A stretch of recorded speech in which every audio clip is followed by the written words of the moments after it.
Hi there, thanks so much for joining us with O'Hagan Electric with helpful tips and information. Today we're talking about doorbells, and sometimes it can be a little difficult to install. Here's a little quick tip on how to install them from Alex, one of our technicians. Hey guys, how's it going? I'm Alex. So basically what we have here is your standard doorbell transformer and a chime kit. And how this works is we have two wires right here, and they are coming from the doorbell by your front door. So what you need to do is have one of those wires on one of the terminals for the transformer.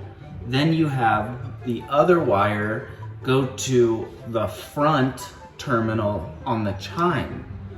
And then you have a separate wire going from the second terminal on the transformer to the transformer terminal on the chime.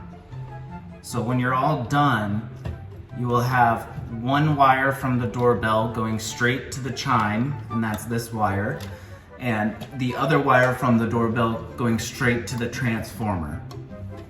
And that's how you hook up your standard doorbell. So thanks for joining us, and follow us on Facebook and YouTube for helpful tips and information.